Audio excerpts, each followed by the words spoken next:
Welcome, everyone. My name is Mel Ochoa, Chief Operating Officer at Landmark Ventures, which hosts the Social Innovation Summit. The Social Innovation Summit is a platform designed to elevate groundbreaking ideas and innovative leaders who are changing the world for the better. On June 7th and 8th, we'll be bringing our community together in Washington, D.C. for our flagship global summit, our first time back in person in a few years. If you're like me, you've been sitting for those 2 years in your pajamas in your home office. And so I think we're all ready to get back to an in-person event and network and meet people, which we haven't been able to do at home. So we will have plenty of that at the Social Innovation Summit. So please join us. If you haven't registered, go to www.socialinnovation.com. And in appreciation of joining us today, please use the code WebinarVIP. That's Webinar VIP, one word, for special complimentary registration. I don't know if I'm going to get in trouble for saying that, but everyone gets complimentary registration. Webinar VIP, one word. Now today, I'm thrilled to share that we've teamed up with Barclays and Acumen America for a very exciting conversation, bringing together 4 esteemed leaders for a discussion around building a stronger future of work with the worker in mind, and how we can partner to create pathways to opportunity, mobility, and prosperity. Low-wage jobs currently account for 44% of the American workforce, and they are disproportionately held by women, people of color, and people under the age of 25. Many of these jobs are increasingly precarious and offer limited benefits and opportunity for advancement, while a variety of barriers prevent these workers from accessing, preparing for, and navigating careers that allow them to achieve economic security and prosperity.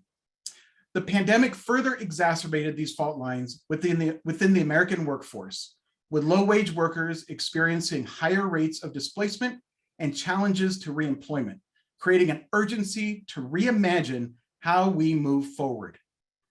Today, we will hear from incredible leaders who will provide insight on how entrepreneurs, investors, policymakers, and advocates can think differently about creating pathways to prosperity for low-wage workers. To start our program, we are honored to welcome Debbie Goldfarb, the Global Head of Citizenship at Barclays, who will provide an overview of their partnership with Acumen America. We'll then shift to our featured panel, a dynamic discussion between Mark Beckles, Vice President of Social Impact and Innovation at the Royal Bank of Canada, Hamoon Ekhtiari, the founder and CEO of Futurefit Ai, and the winner of our SIS Future of Work Award in 2021, Stacey Force, Vice President of Global Innovation at Manpower Group, and Eliza Roadie, Associate Director at Acumen America. We sent all attendees a digital brochure with speaker bios and the agenda for today, and we are taking questions from the audience that our panelists will answer toward the end of the discussion. So please submit your questions for the panelists through the Zoom Q&A function throughout the event. And now I am pleased to welcome the Global Head of Citizenship at Barclays, Debbie Goldfarb. Hi, Debbie. Thank you, Mel, and welcome everyone. As Mel mentioned, my name is Debbie Goldfarb. I'm the Global Head of Citizenship at Barclays, and I'm delighted to welcome you today at our Social Innovation Summit webinar on the future for workers. As Mel has shared, I think the stats are staggering. The fact that nearly 50% of the American workforce is low-wage workers with limited opportunities for advancement means we all have a huge opportunity to look and try and create this growing equity gap that is emerging in our society. And I think COVID has exacerbated the social and economic inequalities in our society. And as a result, and what I hope today's discussion will do is inspire all of us to think about how we can better serve those that face barriers to achieving economic security or at higher rates of displacement. As a global bank, we feel very strongly that Barclays has an important role to play in making a positive impact in society. And we are incredibly proud to be one of the founding partners of Acumen America, who we are hosting this event with today. I'm sure many of you are familiar, but Acumen America is a nonprofit organization that tackles systemic inequities and invests in social entrepreneurs who are focused on alleviating poverty. Together, we're partnering with ethnically diverse leaders who have the greatest experience, understanding, and solutions for the challenges we're committed to addressing in our communities, including the future of work. With a portfolio that now comprises more than 30 companies, Acumen America has focused on early stage funding for mission-aligned businesses. And together, we aim to increase the resources and opportunities that enable people in marginalized communities to move out of poverty and build wealth. Through our partnerships, our colleagues have been able to engage directly with these innovative pioneering ventures, volunteering their time and expertise to help these entrepreneurs overcome their challenges to scale. And today, I have the privilege of being joined by Futurefit Ai, part of the Acumen America portfolio. Futurefit partners with Fortune 500 companies, governments, and workforce development organizations to provide workers with an AI-powered tool to help them navigate their careers. They're making it easier for companies to connect with overlooked talent. And in a post-pandemic, fast-changing labor market, their solution couldn't be more timely. The ambitions of Futurefit Ai and Acumen America are aligned with Barclays' ambitions to build a stronger and more inclusive economy. And we're incredibly proud to be partnering with them to help rebuild, apologies, I'm getting a call, to help rebuild prosperity and social equity in our communities. I hope you enjoyed today's discussion, and thank you all again for joining us. Thank you to all of the panelists, and I'll now hand it over to Eliza Roadie, Associate Director of Acumen America. Hi, everyone. Hopefully I have successfully unmuted myself. Wonderful to be here today. I am Eliza Roadie. I'm an Associate Director with the Acumen America team, as Debbie mentioned. I want to start first by acknowledging and appreciating the great partnership that Debbie and her whole team at Barclays have provided to Acumen America since our very earliest days. Debbie and her team's leadership has made our work possible, particularly in the workforce development space. And we're just incredibly grateful for their ongoing support of everything we do. Thank you also to the team at Social Innovation Summit for putting on this event today, and to all of you in the audience for taking time out of your busy days to be here with us.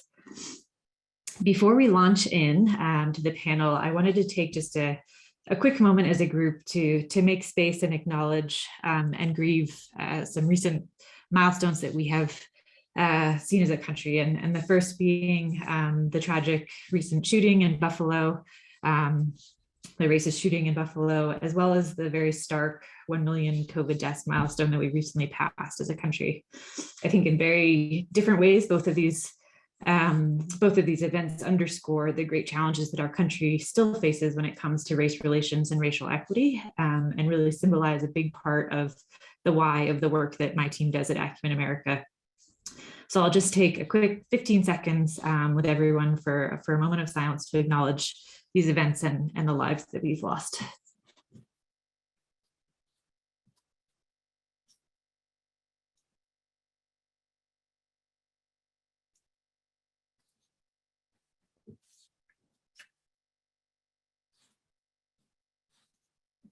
Okay, thank you all. I'll start quickly with just a little bit about Acumen America. A great intro from Debbie. Thanks for that. Did much of my work for me. But just to add a little bit of detail, we are an early stage impact investing fund, and we back innovative entrepreneurs who are building companies to solve challenges for low-income Americans. We are the US investing arm of the global nonprofit organization Acumen Fund, which has been operating around the world for over 20 years. And we've been investing in the US for just about 6 years, and have now built out a portfolio of over 30 companies. We invest across 3 sectors in the US. It's health, financial services, and what we're here to talk about today, the future of work and workforce development. And we are laser focused on solutions that will have disproportionate impact for the 100 million Americans who live in households that make $50,000 or less in annual income. In each of our 3 investment verticals, this segment of the US population has been underserved, if not systematically exploited by the existing products and services. And we believe that there's a tremendous opportunity to build commercially successful solutions that shift the way that existing systems in health, financial services, and workforce are structured to enable low-income Americans to benefit from services and opportunity access in these critical areas. Given the deep interconnection of poverty, inequality and race in the US, racial equity underpins how we invest and where we invest. Many of our companies are overtly focused on access and opportunity to remedy racial inequities and across our sectors. And we are proud of the diversity of the entrepreneurs that comprise our portfolio, over half of whom are women and over half of whom are founders of color. To jump into today's topic more specifically, the future of work and the future that we can build for workers is top of mind for us at Acumen as we think about empowering diverse and low-income Americans to achieve economic security and prosperity in the face of rapid innovation and change that's occurring across the landscape of work. We've been investing in companies in the workforce development space since late 2015, and our experience in this sector has taught us many things about what's needed to successfully create upward pathways for low-income learners and job seekers from diverse educational and social backgrounds. The short answer is it's not just a seat at a coding boot camp. While there's several themes that inform our strategy in the sector, we believe that the biggest overall gap in the system that's adversely impacting low-income workers is a plumbing problem, really. It's career navigation infrastructure.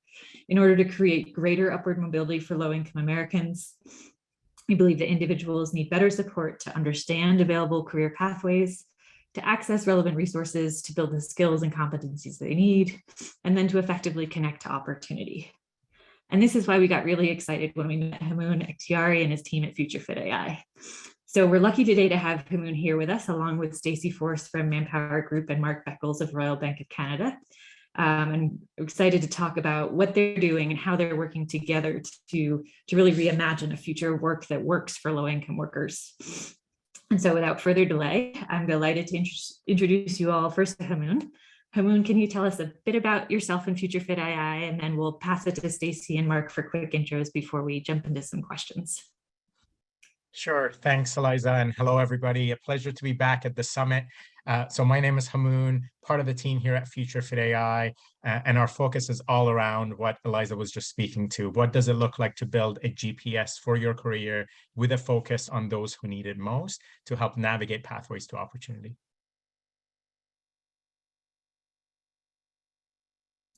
Great. And Stacey, I'll pass it to you for a quick intro, and then we'll hit Mark, and then we'll launch into the fun. Wonderful. Thank you. Thank you for inviting me to the summit. This is quite an honor. I work at Manpower Group, and for maybe just those who don't know, we're in 75 countries and territories, and we provide meaningful employment for about 600,000 people a day.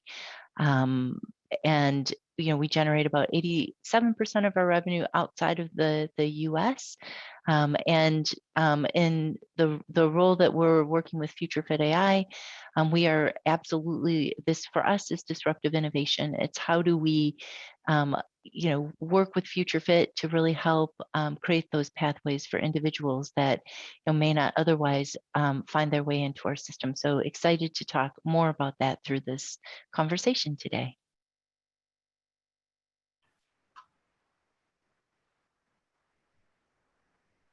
Great. Thanks, Stacey. Mark, over to you.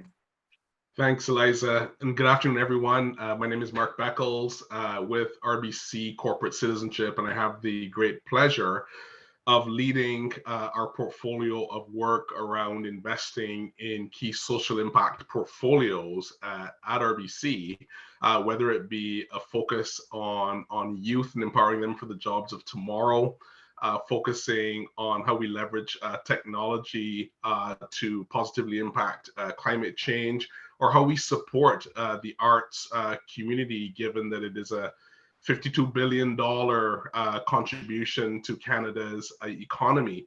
And cross-cutting against that would be our commitment to diversity and inclusion as a core value of RBCs. And then you take a sort of a higher level approach and then think about what does this mean from a social inclusion perspective?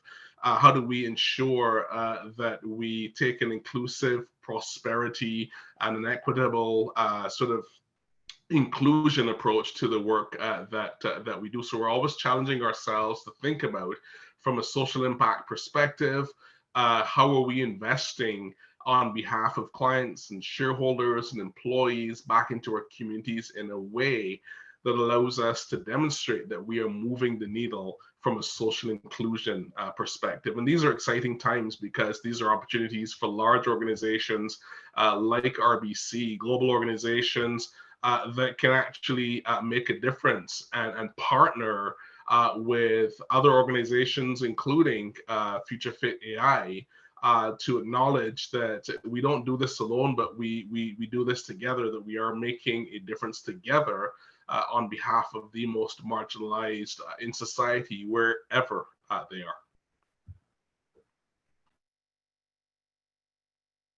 Great. Thank you. Thank you so much, all three of you, for being here today, and really excited to talk more on this topic. So I'm going to jump in first with a question for both Stacy and Mark, and you can duel it out who takes it first. But what near-term and long-term trends and challenges related to the future of work are you monitoring for your workforce? Or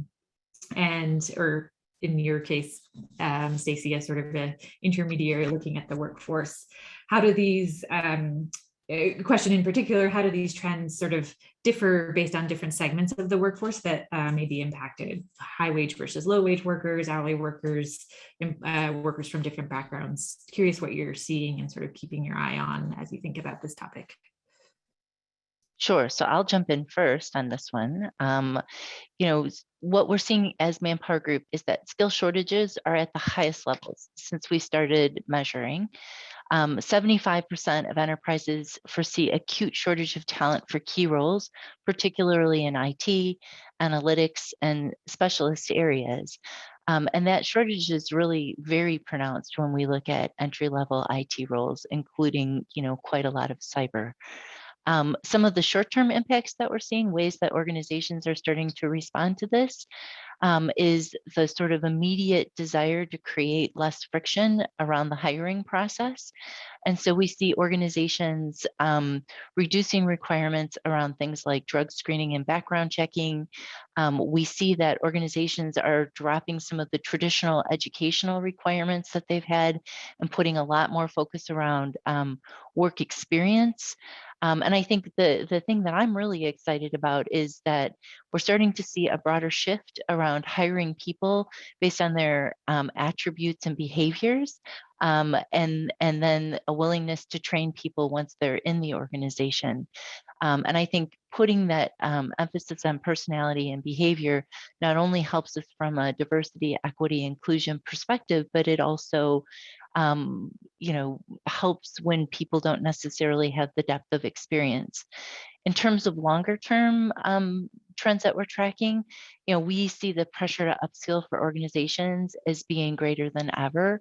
83% of organizations have increased their reskilling efforts post-COVID, but this continues to be a challenge, both due to resource limitations and also really, difficulty in offering a tailored approach.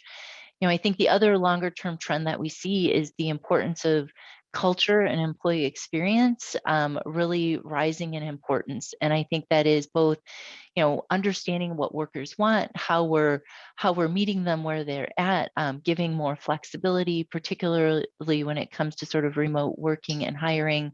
And hybrid working, and then also sort of the growing importance of employees to offer a different kind of value proposition to their workers, not just compensation, but absolutely how they're participating with employees in terms of how they're thinking about careers and career pathing within the organization. So those are some of the things I think longer term that we're really going to see picking up in importance. Great, thank you.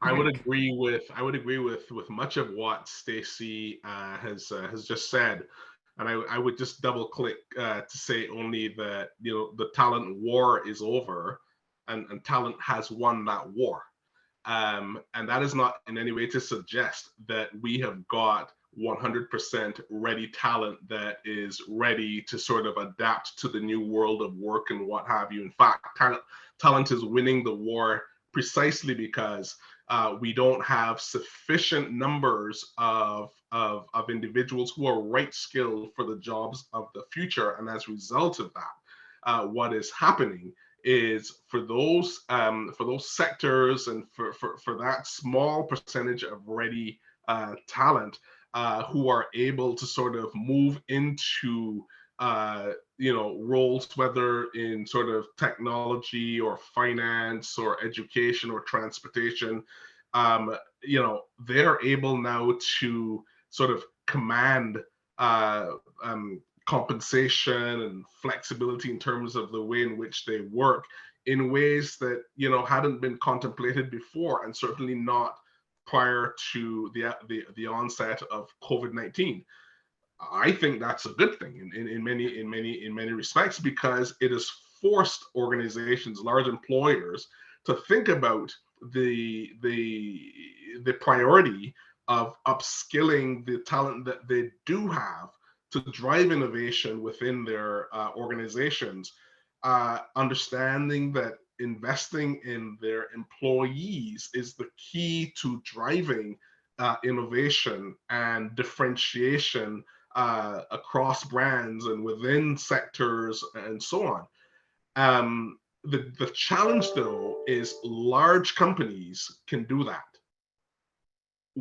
A majority of employees actually work for small to medium-sized companies, and oftentimes then don't have the benefit of really robust HR strategies that have the ability to link total rewards to supporting life goals, or to invest in continuous learning, or to think about compensation plans or ways of working that actually allow people to stay where they want to.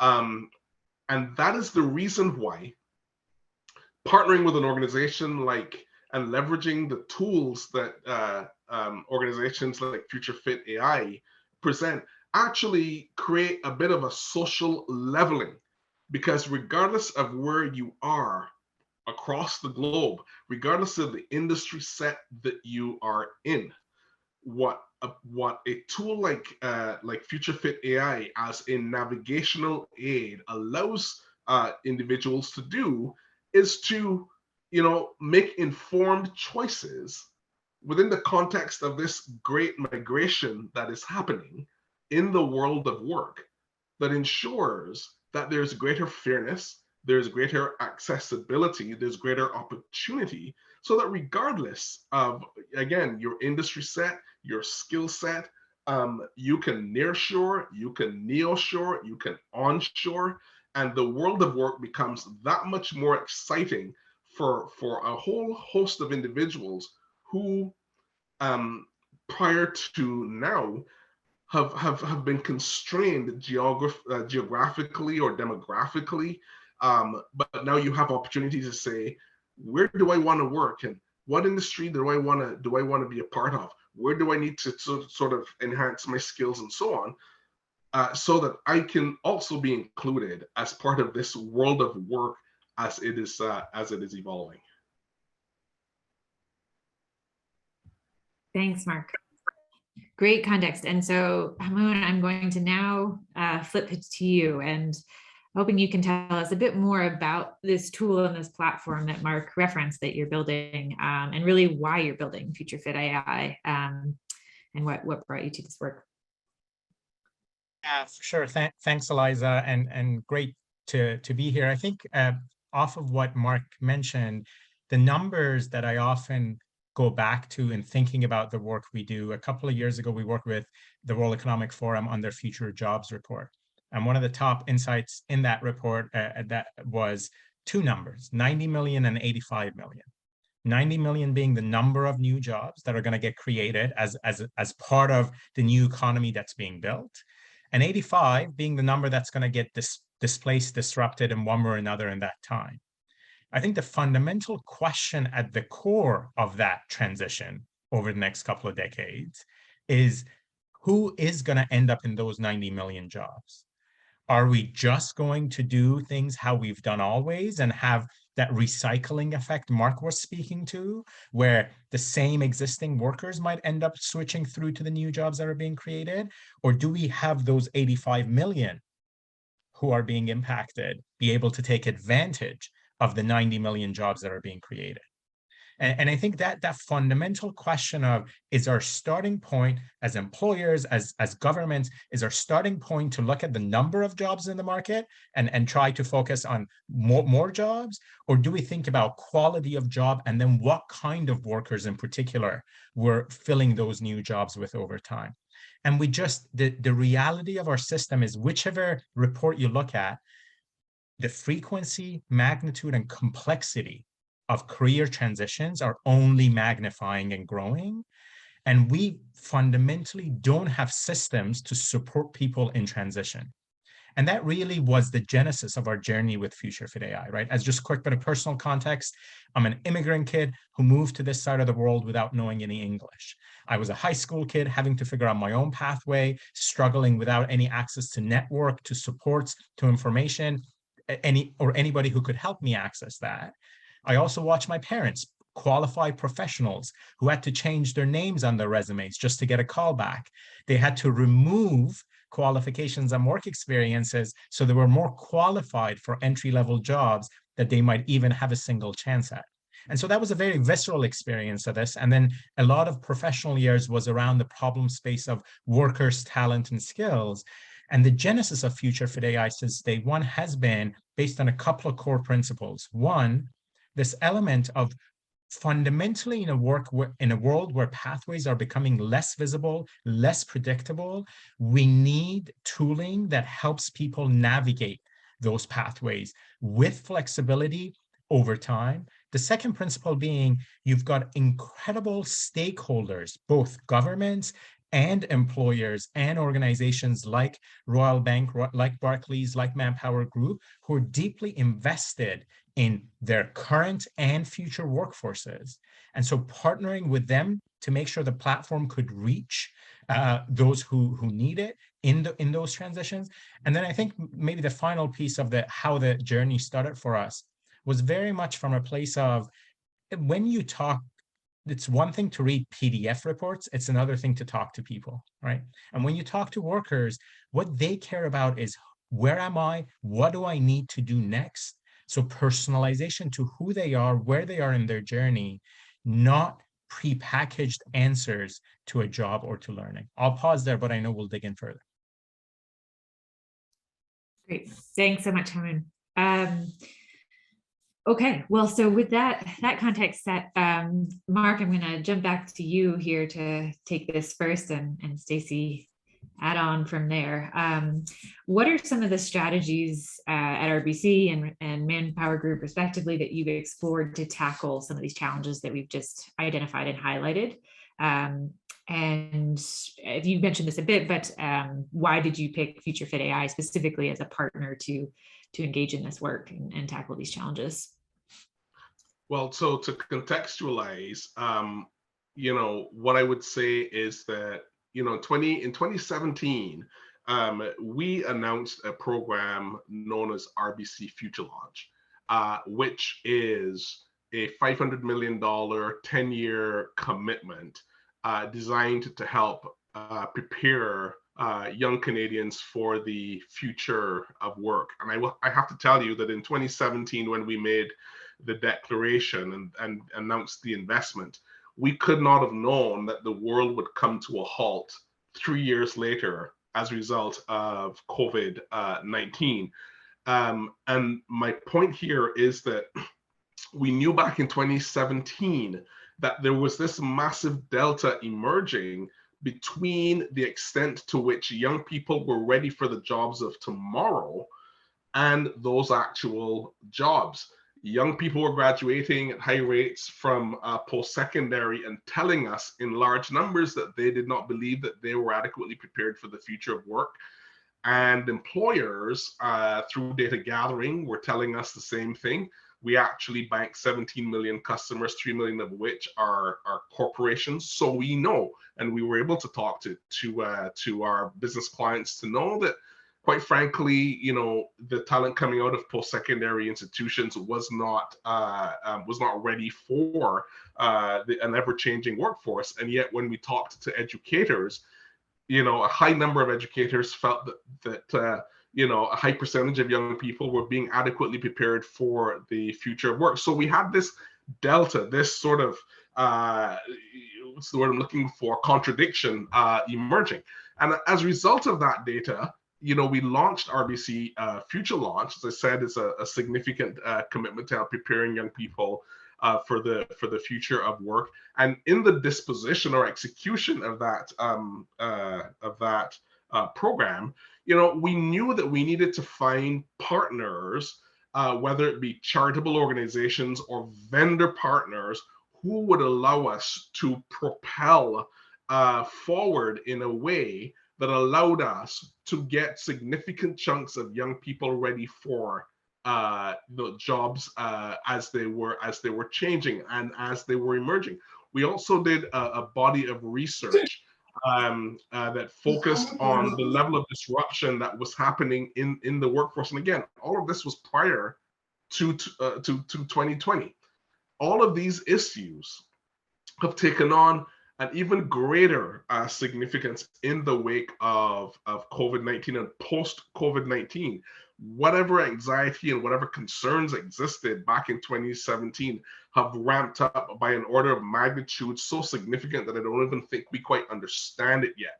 But this is where a platform like Futurefit AI comes into full focus, because if we are ever to effectively navigate to those opportunities, we need to actually put in the hands not just of young people, but everyday citizens, tools and enablers that actually will connect them to opportunities that enable social inclusion and economic inclusion, and opportunities that help them feel good about themselves and actually enhance the human experience, help people to feel a sense of dignity, restored dignity. And oh, by the way, if we can get young people connected into an ever-changing workforce sooner rather than later, that just bodes well for Canada. It certainly bodes well for the US.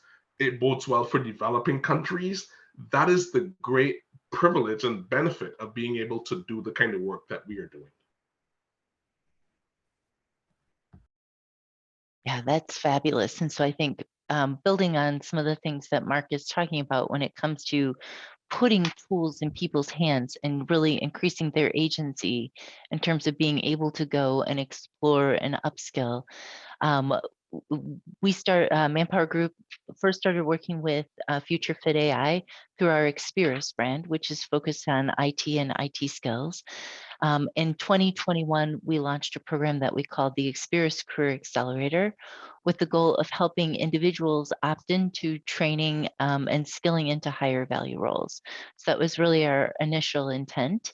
And as we have looked at our success in that area, one of the things that has become really naturally aligned with what I think a really exceptional point of national alignment, Manpower Group works with very large global enterprise organizations like Microsoft, IBM, Cisco, and they are all, as part of their ESG strategy, reaching into underserved areas and providing training for individuals, free training for individuals.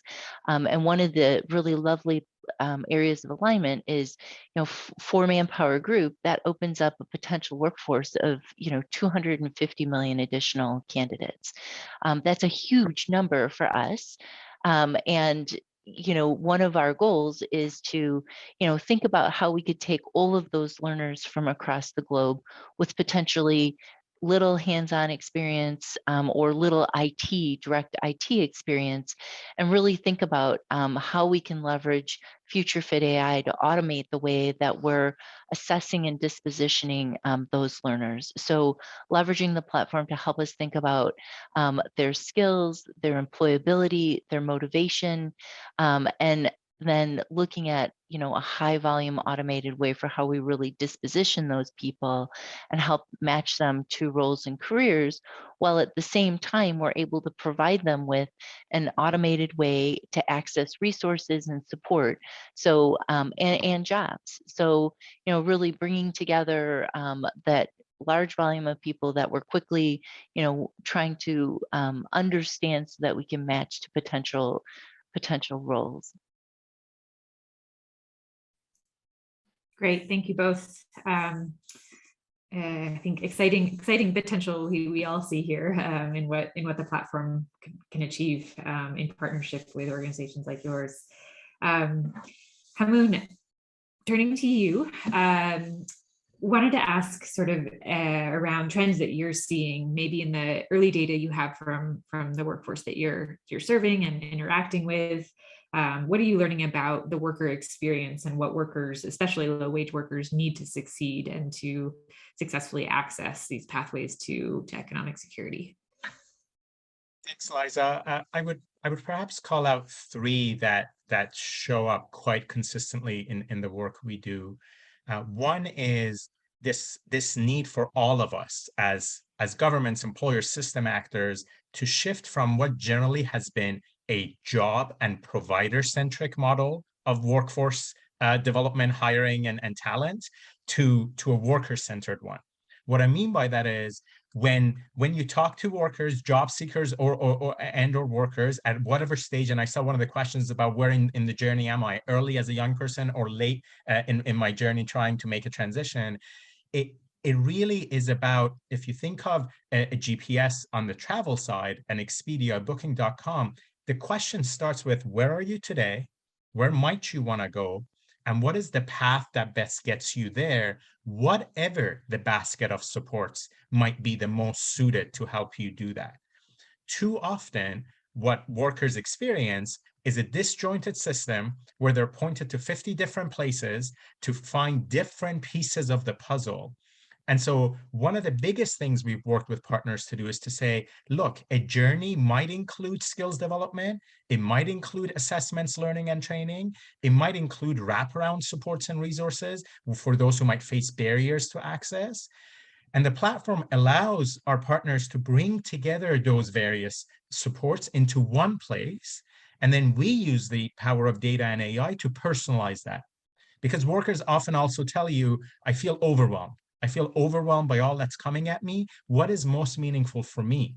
Showing me 1,000 learning opportunities doesn't allow me to figure out which one might help me do what's next. I think the second piece is the ability to make the micro choices. So how do I make a decision between a few career pathways? And so what the work we've been doing is making things like labor market data much more accessible to say, these are what's in demand, where you are, here's what might be closest to your skills. And so bringing it to me in a way that I can consume. I'll give you an example of this. Most public data sets on jobs and skills, if you try to use one of the public data sets and figure out where data scientist sits, it sits under the category of system administrator, right? That is not language a person who's in the job market today relates to. And so we've done work to build depth. There are 50,000 job titles, 30,000 skills in the taxonomy. So the experience is much more real for the individual. I think I'll call out two other pieces we see and hear from workers. One is we, in the reports we collectively publish in this system, right, talk a lot, importantly, about skills and training. For the individual, it's all contextualized around opportunity, work, right? Work and opportunity. And so anytime we bring up learning recommendations, it's connected to, here's what that could help you achieve. Here's what that means for your success. And then the final piece I'll say is human guidance. People care about, at some point, if necessary, having access to human guidance. And so the platform is set up to do a lot self-serve, to give me the choice to navigate my journey, but also allow for coaches and talent agents and human guidance and counselors to be available where necessary as well. But to do that in a way where we learn about the journeys at scale. So what interventions do coaches intervene with? and we can collectively drive those recommendations for more people over time. Thanks so much, Hamoon. I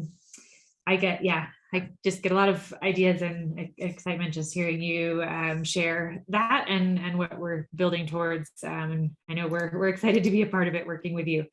I want to make sure we leave time for the many great questions that have popped up in the Q&A. So I think I'll do one more to the panel as a whole, and then we'll look to the audience questions after that.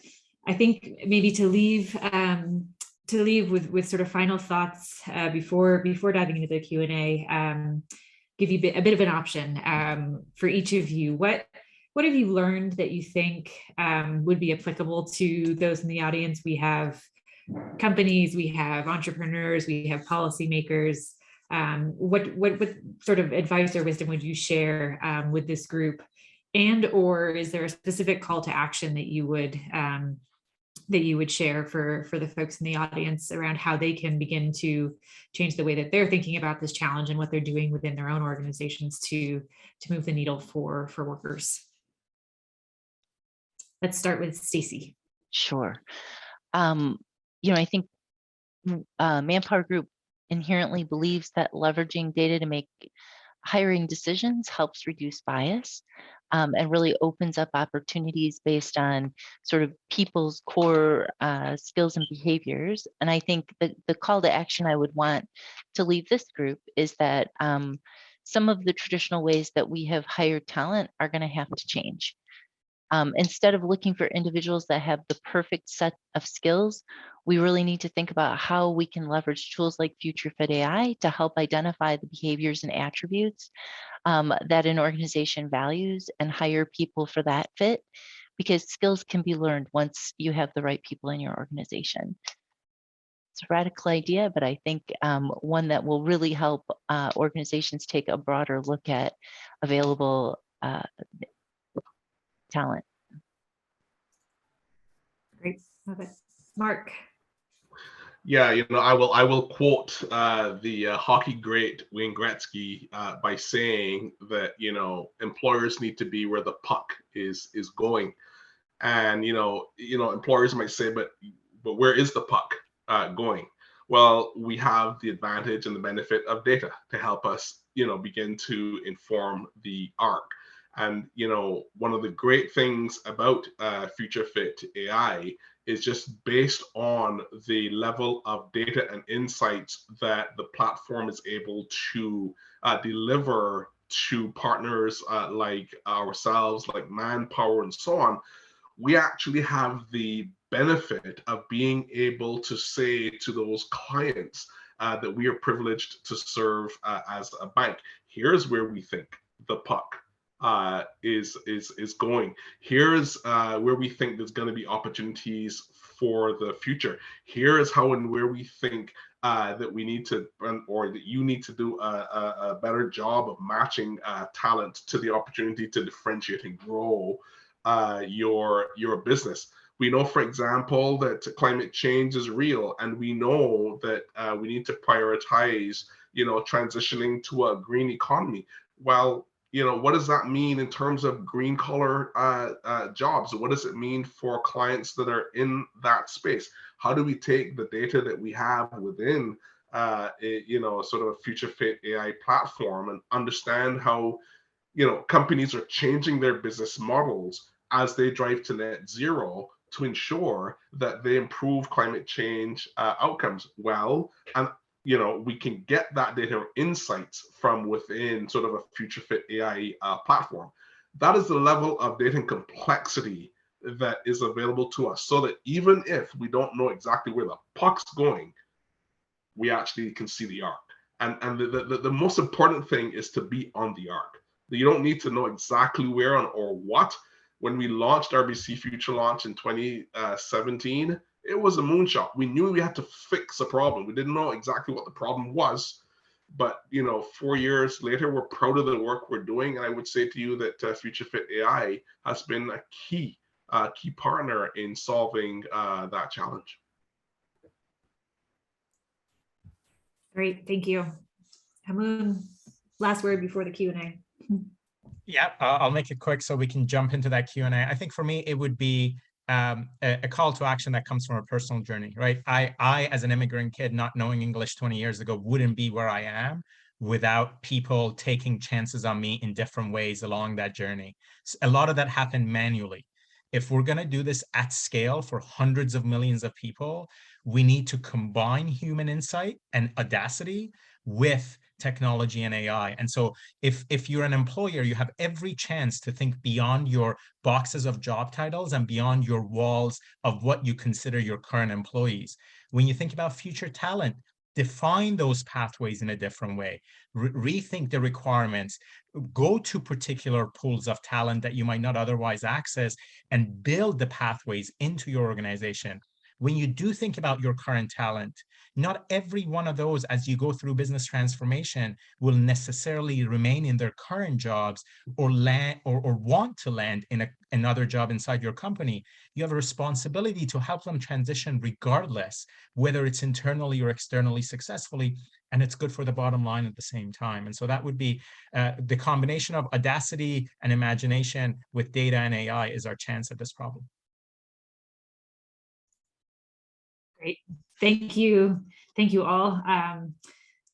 So we have a bundle of great questions in the Q&A. So I'm going to try and hit a few of them. We only have about 5 minutes or so, but let's try and do a few quickly. And I think I'll try and err to the ones I think the panelists are best placed to respond to, although all the questions in there are great ones when thinking about these issues generally. Maybe for really anyone who sort of hears this and has an immediate response, I think all of you could probably speak to this. Is there a risk that employers with higher shortages, skill shortages, are investing in AI and automation solutions rather than developing their talent from within? And how can we influence employers to think in a more sort of talent development first manner, as opposed to technology first manner? Is that even the right distinction to think through?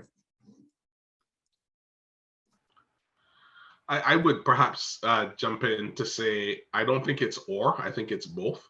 I think for top employers that want to attract and retain employees need to think about the experiences that they're delivering to their employees, whether from sort of a compensation perspective, the opportunity to continuously learn new skills and opportunities, as I said before, to sort of match total rewards to life goals, to really think about those human experiences that they deliver as employers. I would though say that where platforms like Futurefit Ai come in is that they augment what employers can do and strengthen the employer's capacity to retain and deepen those relationships, such that it increases the competitiveness of employers. I don't think it is or anymore. I think it is and. Great. Agree with that. I think that's a great answer. The next one I think is a great question, thinking really about the perspective of workers in this journey. Quoting Mark and talking about where the puck's going. In industries and companies that have historically been highly selective with hiring, how can we sort of level the playing field better and empower the job seekers to also understand where the puck is going, so that they're as informed and prepared for the conversations and for the the movement of the ball, so to speak, or the puck, so to speak, as employers are, and trying to figure out this challenge. Hamoon, that might be one for you. Sure. And I think, our North Star of this GPS for your career very much is rooted in that power in the hands of workers, right? That intelligence can be made accessible, not just through technical, economist-focused labor market intelligence dashboards, but in ways where it is distilled for me where I am. And so we do exactly that kind of work, which is take massive amounts of data and say, oh, in your region, here are a few in-demand career paths you want to consider. oh, you chose that target career path, here are the skills you're missing to get there. Oh, and by the way, here are some learning and training programs related to that target path. And so it's very much about, in the back end, doing messy, detailed data work, but driving insights. Some of the things we're thinking about is being able to bring indexes like quality of employers and quality of jobs into the platform over the coming years. All the power of insights in the hands of the individual to be able to help them make smarter, more intelligent, better informed decisions. I will quickly say this mirrors over to coaches as well. When you talk to career coaches and counselors, they also want that intelligence at their fingertips. They want to focus on the human conversations, but not have to remember the entirety of the latest jobs report that came out last month that is a total contrast to the quarter before. Great. I would maybe just yeah, jump in. I would maybe just jump in and pick up another question around considering gig workers and gig economy as part of those pathways. When you give agency to individuals, when you give them the power to see and understand where they have skill gaps, we see more and more that gig and contingent labor is being used as a way to address some of those gaps. And so it becomes not employment of last choice. It becomes a way to empower your career and really think about how you are purposely building some of those stepping stones. Great. And Stacey, just to add on really quickly to that, how do you protect the interests of workers in the gig economy? And I'm proud to say that here in Canada, in the province of Ontario, we've done a body of work now that's looking at enhancing labor laws to ensure that we provide the relevant protections for those in the gig economy in a way that strengthen and validate their participation in that space. Great. I'm really glad you tied in that question. That was one that I was going to put to the group. I think with the increasing prevalence of gig work, the proportion of the labor force that is engaged in contract gig work of some sort or another, it's a huge thing that needs to be on the minds of all of us who are thinking and doing in this space.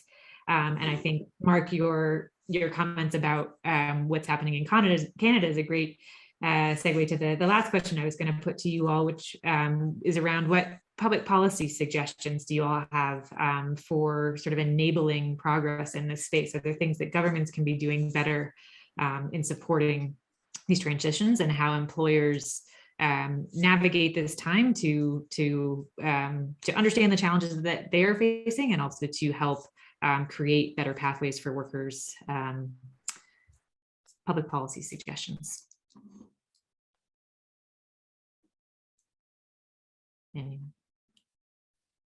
Hamon, you must have some. I would just maybe very quickly say, and we work with national governments, state governments, regional governments in quite a bit of what we do. Some of the things very quickly I'll call out. I would call out the work Mark and a group led on the Future of Work Commission in Ontario. It is a worthwhile report to take a look at. There's a lot of good quality nuance there. A couple of other policy call outs. One is we've got to separate the big wall we've built, take it out between employees and employers, and when someone attaches to a public workforce system. It's the same person whose job might be at risk of transition that ends up in the public workforce system. We need to allow employers more proactively to connect to these public systems. And I think maybe one other policy call out I'll say is in the data capture. We've got decent public systems to capture people who are on W-2s, on full-time employment, but in terms of contractor workers, not a lot of solutions there. I would say from a policy perspective, I think it is important for governments at all levels to get aligned on the importance of reskilling and upskilling employees writ large wherever they are. To Hamoon's point, I had the privilege of participating in a workforce recovery advisory committee to the Premier of Ontario, which would be the equivalent of your state governor. And there is the recognition that unless federal and state or federal and provincial governments are working hand in glove to ensure that you create the right policy frameworks through which you enable and sort of advance this new and ready talent, that our best efforts are going to fail. And so that there has to be this confluence and collaboration between what are new technologies that help support navigation pathways, what are the policy frameworks that protect workers regardless of how and where they participate in the workforce, and then what are the kinds of experiences that you want employees to have in a way that, you know, prioritizes and preserves human dignity. And I think if we start there, you know, we can actually be really, really transformational in setting whole societies up for prosperity writ large and going forward. Great. Well, thank you so much, Mark, Stacey, and Hamoon for joining us today. It's been my privilege to moderate and chat with each of you. I'm really excited about the work that you're all doing individually and collectively to chip away at this great challenge that we all face. I will turn it back to Mel. Yeah, thank you so much, Debbie, Mark, Hamoon, Stacey, and Eliza for that incredible conversation. Good to see everybody. Thank you for joining us today. And special thanks to our partners and friends at Barclays for hosting this conversation alongside Social Innovation Summit. And of course, thank you all for joining us for this important discussion centered around the future of work and strengthening the economy of tomorrow. The conversation continues on Acumen America's Where to Next editorial platform, where we elevate bold ideas and bright leaders who are tackling poverty and inequality. Please sign up to join the community via the link in the chat, where you can read more about Futurefit AI and other innovators reimagining a future for workers. Before we sign off, as I shared at the beginning, Social Innovation Summit will be returning in person for our global summit this year. And I am excited to share that we will be returning to Washington, DC on June 7th and 8th, coming up in just a few weeks. If you haven't registered already for the summit, please visit www.socialinnovation.com to register today with the special code WebinarVIP, one word, WebinarVIP, for everyone here today, complimentary registration. Thank you again for joining us today. We look forward to welcoming you all with us again, whether at the Global Summit in June or to our many other events we host throughout the year. Have a wonderful rest of your day.